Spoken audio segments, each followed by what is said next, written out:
आज जो विषय जो गंभीर गोंयान चालू आसा कॅश फॉर जॉब स्कॅम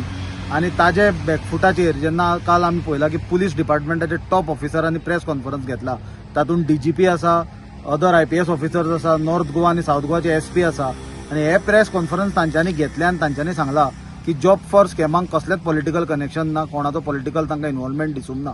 अशें दिसता की फाटल्या दिसांनी आमी पळयला BJPन 3 प्रेस कॉन्फरन्सी घेतल्यो फाटल्या आठवड्यान, ज्यो BJPचो भितर रोल ना हें दाखोवपा खातीर, आनी ही चवथी जी पुलीस डिपार्टमेंटान प्रेस कॉन्फरन्स घेतली ही आमकां दिसता की BJPचे प्रेस कॉन्फरन्साचे कंटिन्युएशन म्हणून। कित्याक पुलीस जेन्ना सिनियर ऑफिसर्स असले जेन्ना इन्व्हेस्टिगेशन ऑनगोईंग आसता आनी जेन्ना इन्व्हेस्टिगेशन कंप्लीट जावना आनी चार्जशीट सुद्दां फायल जावना अशे परिस्थितीन जर क्लीन चीट दिता पॉलिटिकल कनेक्शन्स ना म्हणून, जाल्यार हे एंटायर इन्व्हेस्टिगेशन खंयच्या डायरेक्शनान वता हें सगळें आमकां क्लियर जाता। आनी हेच रिजना खातीर आमी मागणी करताले की हे गजालीचो ज्युडिशियल प्रूफ जावपाक जाय, कित्याक भितर BJPच्या लोकांक अरेस्ट केल्या, BJPचे डायरेक्ट कनेक्शन्स भरपूर दिसल्या आनी त्या खातीर जो आमी कनेक्शन्स पॉलिटिकल पळयला ते स्टेट पुलीस ताका इन्व्हेस्टिगेट करचे ना, कित्याक state police are directly control by the BJP government over here. हे परिस्थितीन खातीर आमी ज्युडिशियल प्रूफ डिमांड केल्लो, पण आता काल पुलीस डिपार्टमेंटाचे DGP, SP आणि बाकीच्या IPS ऑफिसरांनी प्रेस कॉन्फरन्स घेऊन आमचो पॉइंट